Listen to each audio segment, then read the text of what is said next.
하나님 말씀 룻기 3장 14절에서 마지막 절까지 교독합니다. 룻이 새벽까지 그의 발치에 누웠다가 사람이 서로 알아보기 어려울 때에 일어났으니 보아스가 말하기를 여인이 타작마당에 들어온 것을 사람이 알지 못하여 할 것이라 하였음이라.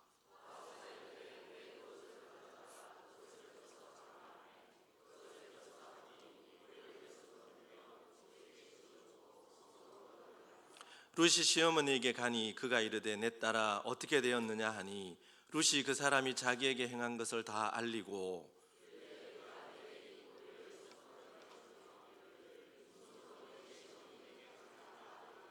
다 같이 이에 시어머니가 이르되 내 딸아 이 사건이 어떻게 될지 알기까지 앉아 있으라. 그 사람이 오늘 이 일을 성취하기 전에는 쉬지 아니하리라 하니라. 아멘. 결혼정보회사 듀오라는 곳에서 서울대학교 최인철 교수에게 미혼 남녀를 대상으로 이상적인 배우자상이 어떤 것인가에 대한 조사를 의뢰를 했습니다. 2016년을 기준으로 대한민국의 미혼 남녀들은 어떤 남자, 어떤 여자를 이상적인 배우자상으로 꼽았을까요? 자료에 보니까 남자가 생각하는 이상적인 여자는 키 164.7cm, 연소득 4,211만 원, 자산 2억 554만 원, 3, 4세 연하, 4년제 대학 졸업한 공무원 혹은 공사직의 여성이었습니다. 그럼 여자들이 생각하는 이상적인 남편상은 어떤 사람일까요? 신장 177.5cm, 소득 4,997만 원, 자산 2억 6,554만 원, 3, 4세 연상, 4년제 대졸의 공무원, 공사직의 남성이라고 합니다. 제가 이 조건을 가만히 놓고 저와 아내를 딱 대입해 보니까 둘 다 이 조건에 맞는 것은 딱 한 가지밖에 없었습니다. 그럼에도 불구하고 저희들은 잘 행복하게 살고 있으니 이런 스펙을 갖추지 못했다고 해서 전혀 주눅들 필요는 없습니다. 배우자 선택 시 우선적으로 고려하는 사항을 물었습니다. 이 질문에 남녀 모두 성격, 성품을 1순위로 꼽았습니다. 성품이란 그 사람의 성질과 됨됨이를 말하는 것입니다. 외모나 학력이나 직업이나 재산 이런 것들보다 더 중요한 것이 그 사람의 됨됨이나 성질이라는 것이죠. 그 사람의 성품이나 성격은 사실 결혼 생활의 행복과 아주 밀접한 연관이 있습니다. 지난번 주제별 성경 공부의 교재가 김병상 목사가 쓴 성품, 성도의 품격이라는 그런 책이었습니다. 이 책에 보면 이 목사님은 성품에 대해서 두 가지 특징을 우리에게 말하고 있는데요. 하나는 성품은 아무도 보는 이 없는 곳에서 그 진정성이 드러난다는 거예요. 내가 혼자 있을 때 나의 모습이 나의 참된 성품이요 인격이라는 거죠. 그러면서 빌 하이벨스 목사님이 쓴 아무도 보는 이 없을 때 당신은 누구인가에서 일부분을 인용하는데요.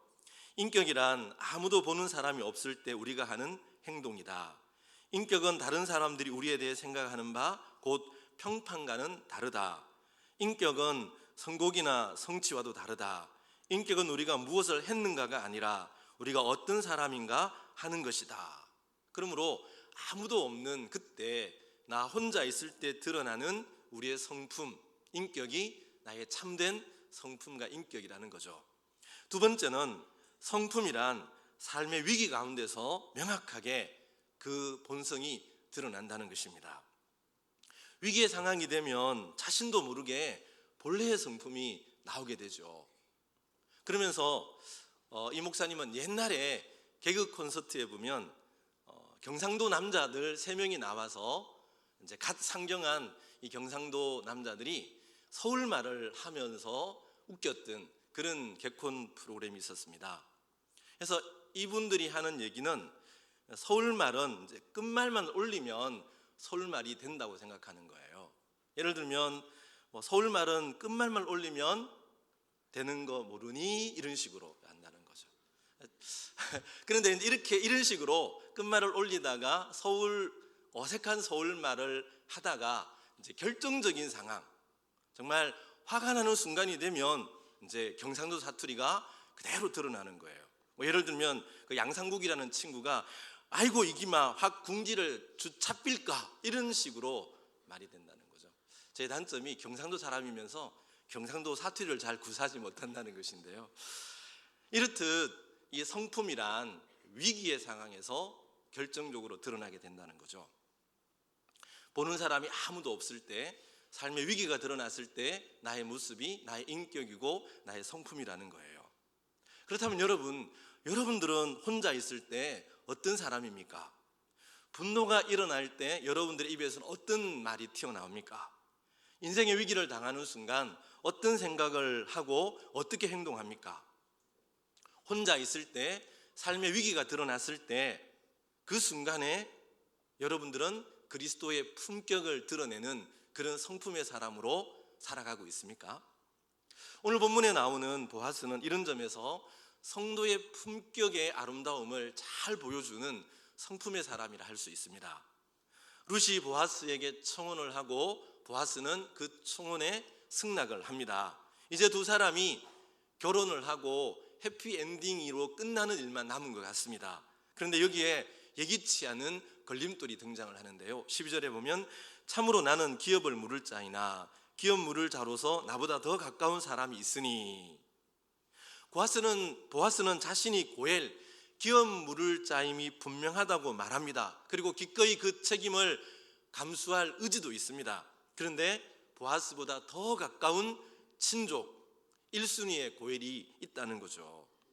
보아스가 이것을 무시하고 고엘이 되겠다고 나선다면 법적으로 문제가 될 수 있고 율법을 깨뜨리는 일이 될 수가 있는 것입니다. 그래서 보아스는 절차를 따라서 순리대로 일을 처리하겠다고 말합니다. 13절에 보면 이 밤에 여기서 머무르라. 아침에 그가 기업 물을 자의 책임을 내게 이행하려 하면 좋으니 그가 그 기업 물을 자의 책임을 행할 것이니라. 만일 그가 기업 물을 자의 책임을 내게 이행하기를 기뻐하지 아니하면 여호와께서 살아계심을 두고 맹세하노니 내가 기업 물을 자의 책임을 내게 이행하리라. 아침까지 누워 있을지니라 하는지라. 자기보다 더 가까운 친족이 고엘의 의무를 감당하면 좋은 일이지만 그렇지 않다면 자신이 기꺼이 기업 물을 자의 책임을 이행하겠다고 약속을 합니다. 여호와께서 살아계심을 두고 맹세하노니, 하나님의 이름을 걸고 맹세를 한다는 것은 반드시 이 일을 책임지겠다는 그런 확증의 말이죠. 그리고 날이 밝으면 자기가 직접 이 문제를 해결하겠다고 룻에게 약속을 합니다. 그러면서 보아스는 룻에게 이 밤에 여기서 머무르라 이렇게 말을 합니다. 왜 이런 얘기를 했을까요? 여러분, 이 룻기의 배경은 사사시대입니다. 자기 자신이 기준이 되는 시대였고 사사기에 보면 많은 폭력, 살인 그리고 방종한 일들이 난무하는 그런 시대였습니다. 이런 시대에 밤늦게 젊은 여성이 길을 가다가 어려움을 겪을 수 있기 때문에 여기 아침까지 머물러 있으라 이렇게 말하고 있는 것입니다. 그런데 여기 머무르다라는 말은 흔히 우리가 영화에서 보는 그런 로맨틱한 장면을 보여주는 단어가 아닙니다. 이 머무르다라는 단어는 원어적으로 보면 두 사람 사이에 아무 일도 일어나지 않았음을 명확하게 보여주고 있는 그런 단어로 사용이 되고 있습니다. 여러분, 이 장면을 가만히 생각해 보십시오. 캄캄한 밤에 남자와 여자 둘이 있습니다. 그리고 여자가 먼저 적극적으로 청혼을 해온 상황이에요. 이런 상황에서 보아스는 일절 깨끗함으로 룻을 대합니다. 여러분, 아무도 보는 사람이 없을 때 삶의 위기 속에서 그 사람의 인격과 성품이 드러난다고 했습니다. 이런 점에서 보아스는 성도의 격을 보여주는 그런 아름다운 성품의 사람이었다고 볼 수가 있는 것이죠. 어떻게 보아스는 이런 경건한 성품의 사람이 될 수 있었을까요? 여러 가지가 있겠지만 그 중에 한 가지는 아마 코람데오의 신앙이 아니었을까, 저는 그렇게 생각을 해봅니다. 코람데오, 라틴어로 하나님 앞에서 혹은 하나님 면전에서라는 뜻이죠. 한자로는 신전의식이라고 그렇게 번역을 합니다. 여러분, 보아스는 하나님 앞에서, 즉 신전 의식을 가지고 삶을 살았던 사람입니다. 밝은 대낮에만 하나님을 의식한 것이 아니라 캄캄한 밤에도 하나님을 의식하며 살았습니다. 많은 사람들 속에서 하나님을 인정했을 뿐만 아니라 홀로 있을 때도 그는 하나님을 인정하는 코람데오의 신앙을 가졌던 사람입니다. 오늘 신앙생활을 하는 우리가 절실하게 회복해야 할 요소 중에 하나가 바로 이런 하나님 앞에서의 신전의식, 코람데오의 신앙이 아닐까 그런 생각을 해봅니다. 저희 고신총회의 모토 중에 하나는 코람데오입니다. 우리 고려신학대학원 동산에 가면 그 큰 바위에 코람데오라는 그 네 글자가 적혀 있습니다. 무슨 일을 하든지 신앙생활을 하든지 가정생활을 하든지 많은 사람이 있든지 홀로 있든지 교회에 있든지 밖에 있든지 예배를 드리든지 회의를 하든지 코람데오, 하나님 앞에서 신전의식을 가지고 하나님이 불꽃 같은 눈으로 나를 지켜보고 있다는 사실을 기억하면서 그렇게 순결한 삶을 살아가자. 이게 우리 교회가 속한 고신총회의 모토 아닙니까? 그런데 오늘날 너무나 많은 사람들이, 너무나 많은 성도들이 하나님을 믿는다 하면서도 하나님을 의식하지 않고 있습니다. 예배를 드릴 때만 하나님을 생각하다가 예배당 문을 닫고 나서면 하나님을 까맣게 잊어버리고 내가 내 주인이 되어 살아갈 때가 너무나 많은 것이죠. 여러분, 하나님은 무소부재하신 분 아닙니까?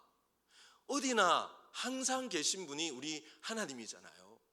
시편 139편의 말씀을 보면 여러분, 내가 새벽 날개를 치며 바다 끝에 거할지라도 하나님이 거기 계시고 나의 안고 일어섬을 보시며 내 마음의 깊은 생각까지 통촉하시는 분이라고 말씀하고 있지 않습니까? 하나님 앞에서 드러나지 않을 것은 아무것도 없다는 거예요. 그러므로 우리가 정말 절실하게 회복해야 될 것 중에 하나가 뭐냐면 하나님 앞에서 살아간다는 코람데오의 신앙, 신전의식을 가지고 살아가야 되는 것입니다. 이런 신앙을 가지면 여러분, 우리는 세상 죄의 유혹으로부터 이길 수가 있습니다. 우리는 내 혼자 있을 때도 삶의 위기 가운데서도 성도의 아름다운 격을 드러내는 성품의 사람으로 살아갈 수가 있는 거예요.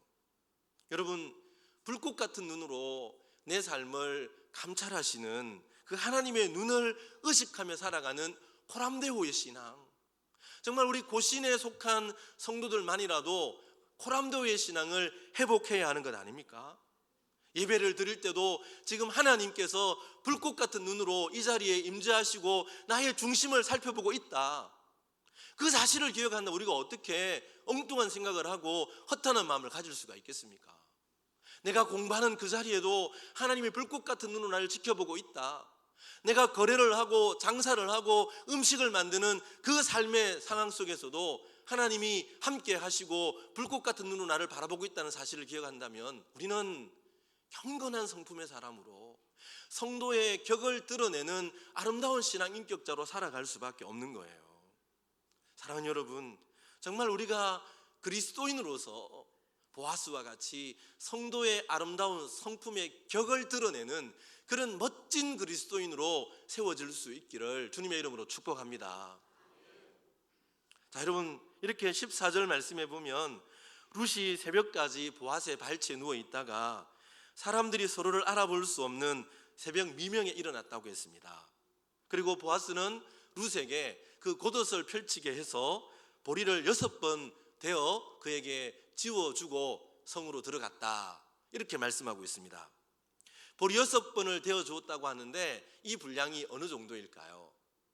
성경은 정확하게 말하고 있지 않습니다. 그래서 학자들마다 조금씩 차이가 나는데요, 대략 한 젊은 여성이 짊어질 수 있는 분량이 아니었을까. 그러면 20에서 한 40kg 정도 되는 그런 분량을 대어 주었을 것입니다. 근데 중요한 것은 여러분, 보리의 양이 얼마나 되느냐, 몇 킬로가 되느냐라는 것이 아니라 6번 되어준 이 보리를 선물로 준 의미가 무엇이냐에 우리는 집중할 필요가 있습니다. 보아스가 룻에게 되어준 이 보리의 선물의 의미는 무엇일까요? 17절에 보면 룻이 보아스의 말을 나오미에게 전달하죠. 그가 내게 이 보리를 6번 되어주며 이르기를 빈손으로 내 시어머니에게 가지 말라 하더이다. 여러분, 이 보리는 1차적으로 나오미에게 주는 보아스의 선물이에요. 텅 빈 인생으로 빈손으로 베들레헴으로 돌아온 그 나오미에게 이제는 이 룻이 빈손으로 가지 말라라고 얘기하면서 이제 나오미의 텅 빈 빈손의 인생은 끝나감을 우리에게 보여주고 있는 것이죠. 또 한 가지 의미는 보아스가 약속한 그 약속을 반드시 지키고 이룰 것이라는 표시요 사인인 것입니다. 유대인들은 숫자에 의미를 부여합니다. 대표적인 숫자가 7이라는 숫자죠. 7은 안식의 숫자고 완전의 숫자입니다. 그렇다면 여러분, 6번의 숫자는 어떤 의미일까요?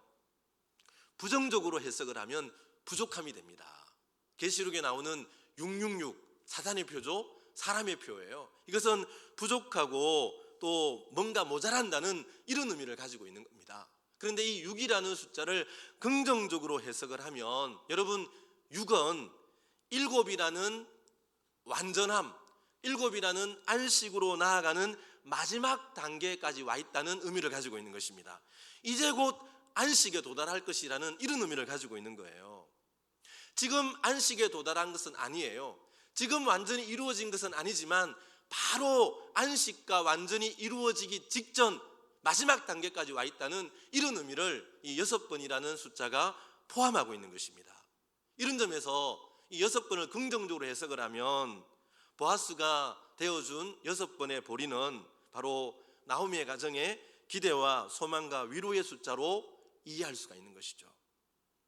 보리 6번을 되어주었다는 것은 내가 곧 이 문제를 속히 해결하여 룻과 나오미에게 안식을 주고 쉼을 주고 이 약속을 반드시 지키겠다는 이런 보아스의 사인이 되는 것입니다. 이제 이 보리를 들고 룻이 이제 새벽녘에 집으로 돌아옵니다. 아마 그날 밤 나오미는 한잠도 자지 못하고 뜬 눈으로 지내지 않았을까요? 들판에 있는 보아스나 룻도 뜬 눈으로 지냈을 것이고 집에 있는 나오미도 뜬 눈으로 그날 밤을 지새웠을 것입니다. 기다리는 룻이 돌아오자 나오미가 묻습니다. 내 딸아, 어떻게 되었느냐? 근데 간주에 보면 어떻게 되었느냐라는 말이 너는 누구냐라는 말로 번역이 되어 있습니다. 이 본래 원어로 보면 이 말은 너는 누구냐라는 뜻이에요. 내 딸아, 너는 누구냐? 여러분, 나오미는 룻이 내 딸 룻인 것을 알았어요. 그런데 너는 누구냐라고 묻고 있는 거예요. 그러니까 이 말은 어떤 의미예요? 룻아, 어떻게 되었느냐? 네가 보아스의 신부가 되었느냐? 일의 결말이 어떻게 되었느냐라는 그런 물음인 것이죠. 나오미는 이 시어머니의 물음에 자초지종을 낱낱이 다 고합니다. 룻이 그 사람이 자기의 행한 것을 다 알리고 그리고 보아스가 되어준 보리를 보여주면서 17절에 이렇게 말합니다. 이르되 그가 내게 이 보리를 6번 되어주며 이르기를 빈손으로 내 시어머니에게 가지 말라 하더이다 하니라.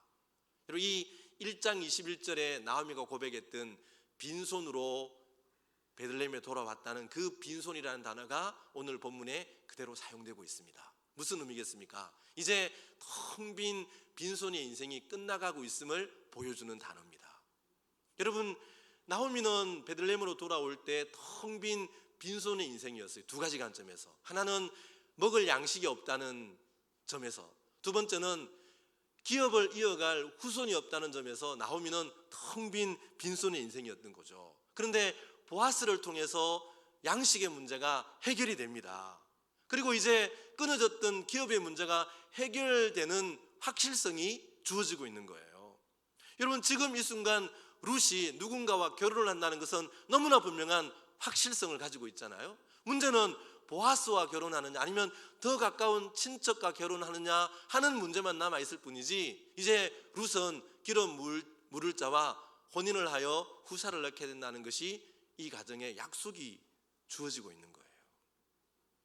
이제 이 얘기를 다 들은 나오미가 룻에게 18절에 보면 이렇게 말합니다. 이에 시어머니가 이르되 내 딸아, 이 사건이 어떻게 될지 알기까지 앉아 있으라. 그 사람이 오늘 이 일을 성취하기 전에는 쉬지 아니하리라 하니라. 나오미는 앉아 있으라 이렇게 말합니다. 이제 네가 해야 할 바를 다 했다는 거죠. 이제는 결과를 보아스의 손에 맡기라는 거죠. 이제는 그 결과를 하나님의 손에 의탁하라는 거죠. 믿음으로 앉아 기다리라는 그런 말씀이에요. 나오미가 이렇게 말할 수 있었던 이유가 무엇입니까? 그 사람이 오늘 이 일을 성취하기 전에는 쉬지 아니하리라. 룻의 말을 전해 들은 나오미는 보아스를 신뢰합니다. 보아스의 말을 믿었습니다. 그가 분명하게 이 일을 이룰 것을 확신했기 때문에 이제는 그 일이 이루어질 때까지 가만히 앉아 있으라 이렇게 말하고 있는 것이죠. 여러분들은 이런 삶의 태도를 걸어서 진인사 대천명이라는 말로 설명을 하지 않습니까? 사람이 할 수 있는 최선을 다했다면 이제는 하늘의 뜻을 기다리는 겁니다. 여러분, 이것은 영적인 삶에서도 굉장히 중요한 원리입니다. 우리가 최선을 다해야 될 때가 있고 하나님의 일하심을 기대하며 가만히 잠잠히 기다려야 할 때가 있는 것이죠. 우리 신앙의 문제가 무엇입니까? 우리는 뭔가 열심히 일을 하는 것은 잘합니다.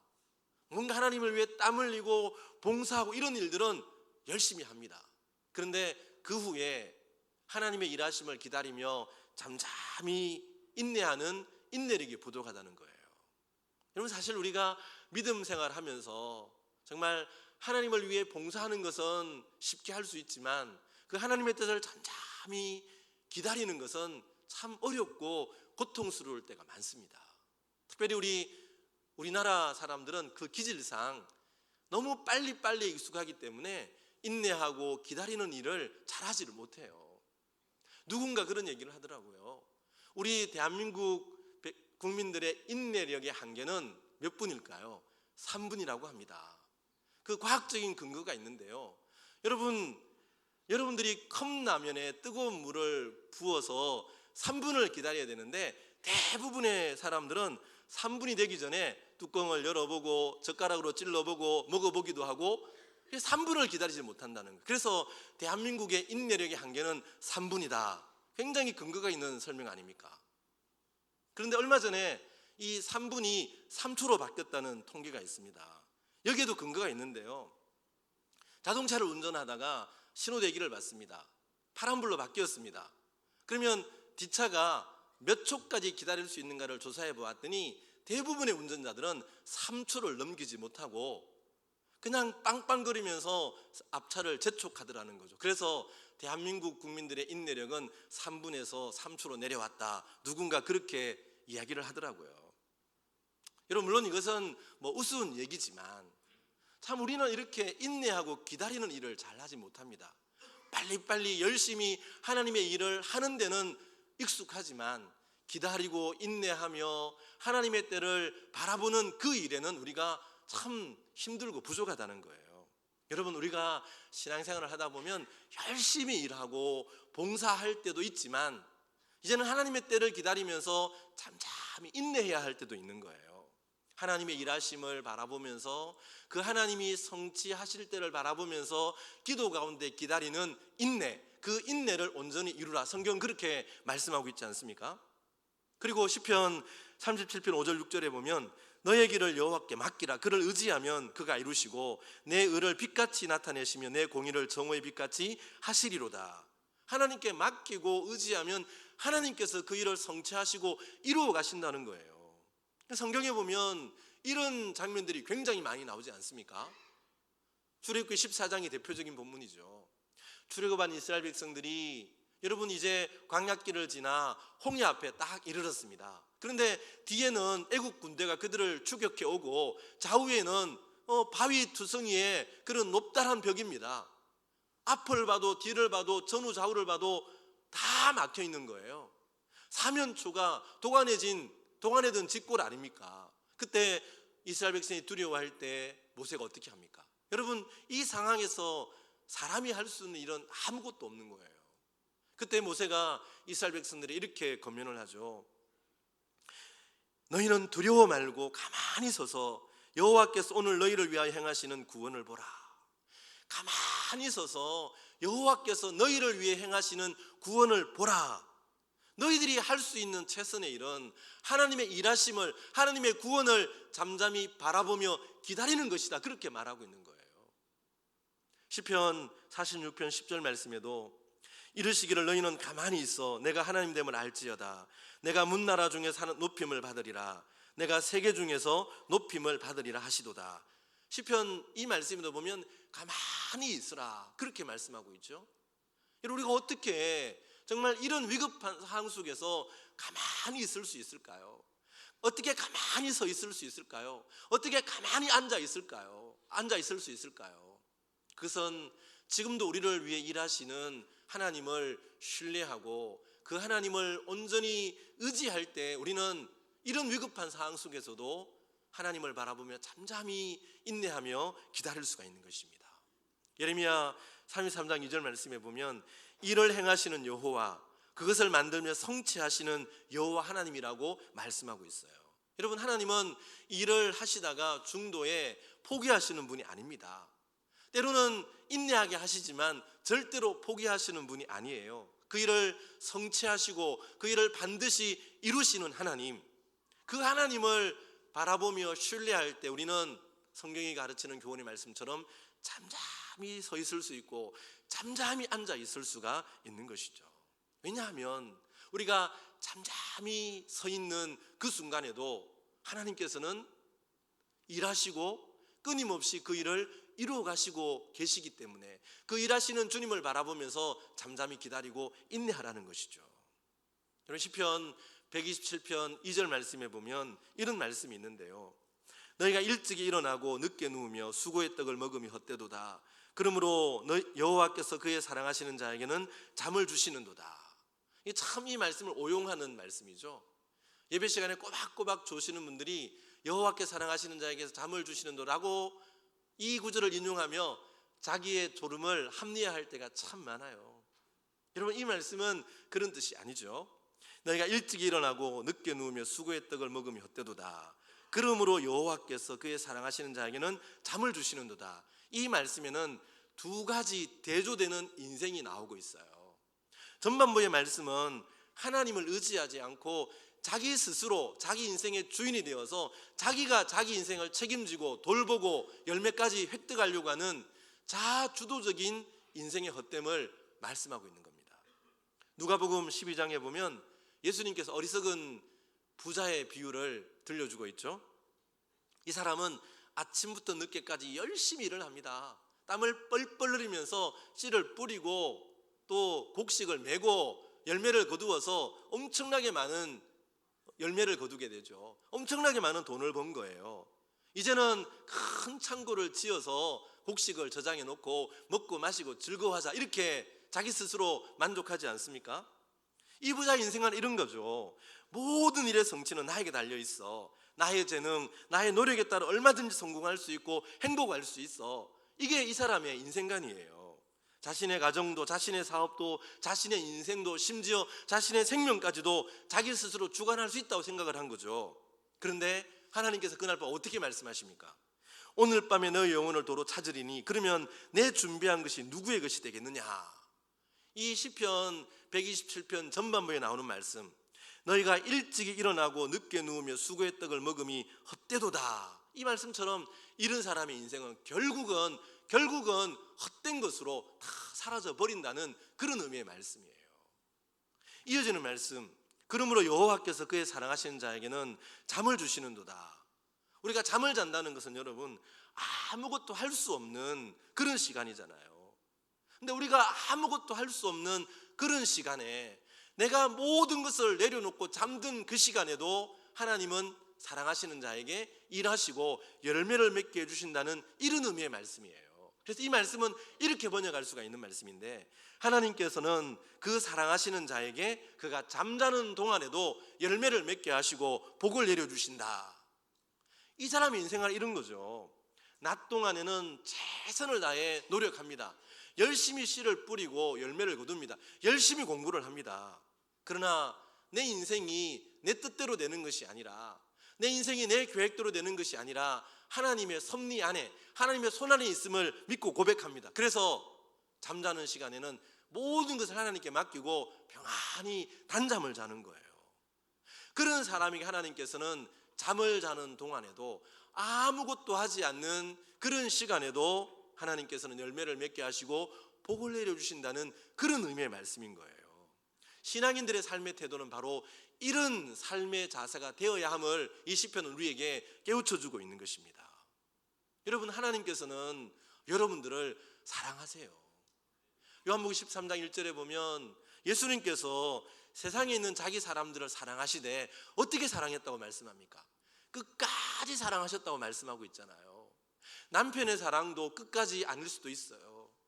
자녀를 향한 부모의 사랑도 끝까지 아닐 수가 있어요. 그러나 예수님께서는 우리를 사랑하시되 끝까지 사랑하신다. 절대로 포기하지 아니하시고 그 불붙는 사랑으로 우리를 붙들고 계시는 사랑이다. 이렇게 말씀하고 있잖아요. 여러분, 그 사랑 때문에 하나님은 절대로 여러분들을 포기하지 않으십니다. 그 사랑 때문에 예수님께서 시작한 그 구원의 일을 우리 안에서 반드시 이루시고 우리를 향한 하나님의 선한 계획을, 그 목적을 이루어 가시는 거예요. 우리가 이것을 알고 믿고 확신하면 일할 때는 열심히 일을 하지만 맡길 때는 하나님께 모든 것을 맡기고 잠잠히 앉아서 서서 하나님의 일하심을 기다리고 그 일의 결과를 지켜볼 수 있는, 인내할 수 있는 마음의 여유가 생기게 되는 것이죠. 빌립보서 1장 6절 말씀에 보면 너희 안에서 착한 일을 시작하신 이가 그리스도 예수의 날까지 이루실 줄을 우리는 확신하노라. 바울의 고백이에요. 로마서 8장 30절 말씀은 또 미리 정하신 그들을 또한 부르시고 부르신 그들을 또한 의롭다 하시고 의롭다 하신 그들을 또한 영화롭게 하셨느니라. 여러분, 하나님께서 우리를 구원해 주셨는데 이 구원이 어디에서 끝납니까? 창세전의 택함으로 끝나는 것도 아니고 의롭다함으로 끝나는 것도 아니고 거룩함으로 끝나는 것도 아니고 영화롭게 하셨느니라. 우리의 구원을 완전히 이루실 때까지 하나님의 일하심은 끝나지 않는다는 거예요. 그 주님께서는 이 일을 이루시기 위해서 지금도, 오늘도, 이 순간에도 하나님의 보좌 우편에서 우리를 위해 중보기도 하신다라고 동일한 로마서 8장이 우리에게 말씀하고 있지 않습니까? 여러분, 우리가 신방을 해보면 참 우리는 지금 고통의 날들을 지나고 있습니다. 사업을 하는 분들은 사업이 힘들고, 직장을 다니는 분들은 직장이 힘들어지니까 경제적인 어려움을 겪고 있는 분들이 있어요. 건강의 위기를 보내고 있는 분들도 있어요. 자녀들의 문제 때문에 광야의 길을 걸어가고 있는 그런 가정들도 있어요.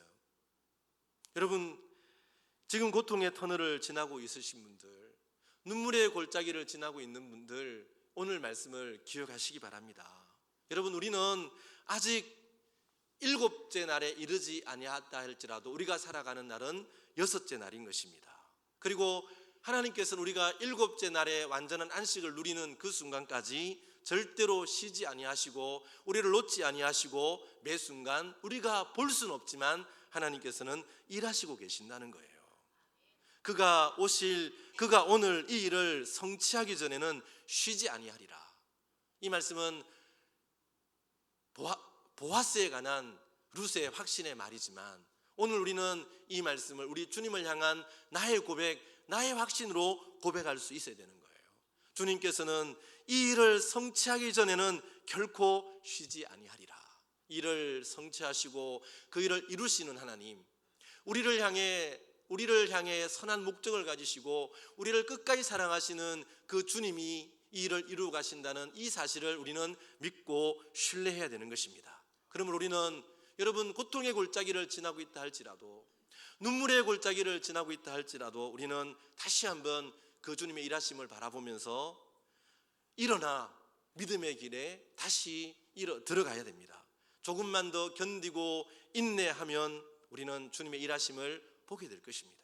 한 모퉁이만 돌아서면 하나님께서 7째 날에 주시는 완전한 안식과 회복의 은혜를 경험하게 될 것입니다. 여러분, 한 모퉁이 앞에서 포기하지 마시고 낙심하지 마시고 일하시는 그 주님을 신뢰하면서 다시 한번 일어나 믿음의 길로 힘있게 걸어갈 수 있기를 바랍니다. 이런 소망의 인내를 가지고 주님이 예비하신 기쁨의 그날에 주님의 손을 잡고 기쁨으로 춤추며 찬양하는 믿음의 복된 삶을 살아가는 지롱교회 모든 성도들 되시기를 주님의 이름으로 축원합니다.